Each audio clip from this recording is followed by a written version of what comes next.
आइए फटाफट अंदाज में जम्मू कश्मीर की कुछ बड़ी खबरों पर नजर डाल लेते हैं। जम्मू कश्मीर टॉप न्यूज में उपराज्यपाल मनोज सिन्हा ने एक बार फिर आतंकियों के इकोसिस्टम पर बड़ा अटैक किया है, बड़ा वार किया है और एलजी ने आतंकियों के ये काम करने वाले 2 सरकारी शिक्षकों को नौकरी से बर्खास्त कर दिया। उनके नाम हैं गुलाम हुसैन और माजिद इकबाल डार। शिक्षक गुलाम हुसैन रियासी के मोहर इलाके के कलवा प्राइमरी स्कूल में तैनात लश्कर-ए-तैयबा के ओवरग्राउंड वर्कर के तौर पर काम करता था और आतंकियों के पाकिस्तानी हैंडलर से संपर्क में था। आतंकियों के लिए फंड जुटाने के साथ वो आतंकियों की भर्ती का भी काम करता था, जिसे 2023 में गिरफ्तार किया गया। वहीं राजौरी में तैनात शिक्षक माजिद इकबाल डार को भी 2023 में गिरफ्तार किया गया था। माजिद इकबाल डार नार्को टेरर फैलाने में लगा हुआ था। उसे 2023 में राजौरी बैंक के पास आईडी प्लांट के मामले में पकड़ा गया था। अगली बड़ी खबर, एलजी के एक्शन के बाद महबूब मुफ्ती आतंकियों के मददगारों के साथ खड़ी होती दिखाई दे रही हैं। महबूब मुफ्ती ने सोशल मीडिया प्लेटफॉर्म एक्स पर लिखा कि 2 और सरकारी कर्मचारियों को कथित आतंकी संबंधों के आरोप में बर्खास्त कर दिया गया। उन्हें अपनी बेगुनाही साबित करने का मौका तक नहीं दिया गया। ये एक बड़े एजेंडे की ओर इशारा करता है, जिसका उद्देश्य मुसलमानों, खासकर कश्मीरियों को हाशिए पर ढकेलना है। अगली अपडेट, वहीदुर रहमान परा ने कहा है कि ऐसे टर्मिनेट करना काफी दुर्भाग्यपूर्ण है। हम इसके खिलाफ हैं। सरकार को इस पर स्टैंड लेना चाहिए।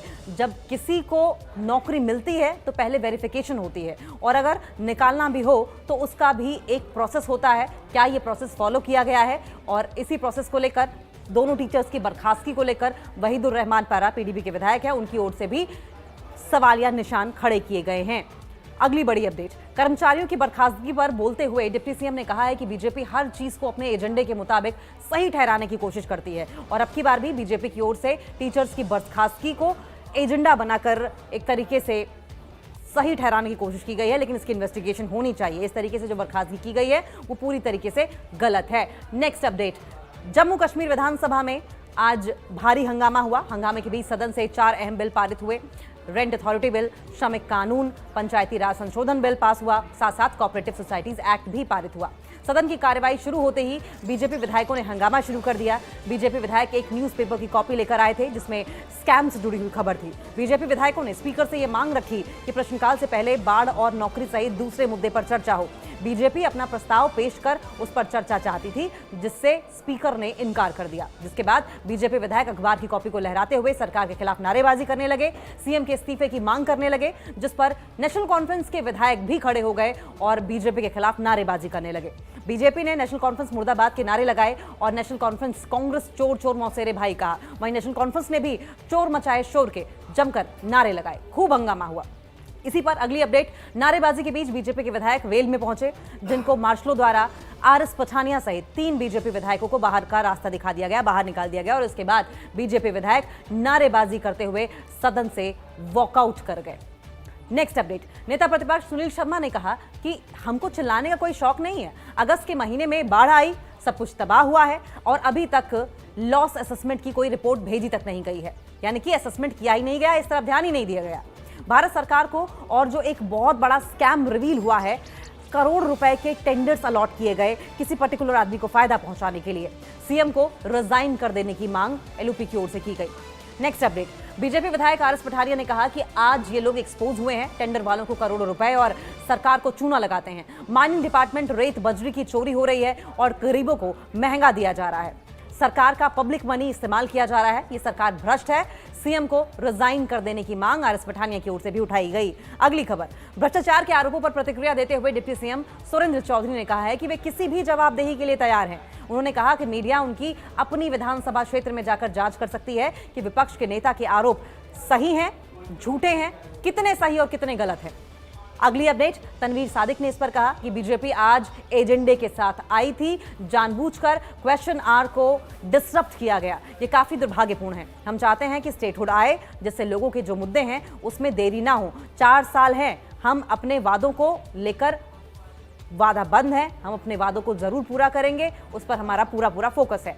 नेक्स्ट अपडेट, भारतीय अल्पसंख्यक महासंघ इंडियन माइनॉरिटीज फेडरेशन ने पहलगाम आतंकी हमले के शहीदों को श्रद्धांजलि अर्पित की है। कार्यक्रम की शुरुआत पहलगाम में अंतर धार्मिक प्रतिनिधि मंडल के साथ हुई, जिसमें अलग अलग धर्मों के नेता भाग ले रहे हैं और इस दौरान राज्यसभा सदस्य सतनाम सिंह संधू, बॉलीवुड अभिनेता मुकेश ऋषि, अभिनेत्री प्रीति सप्रू और अन्य सामाजिक और धार्मिक हस्तियां भी मौजूद रहे।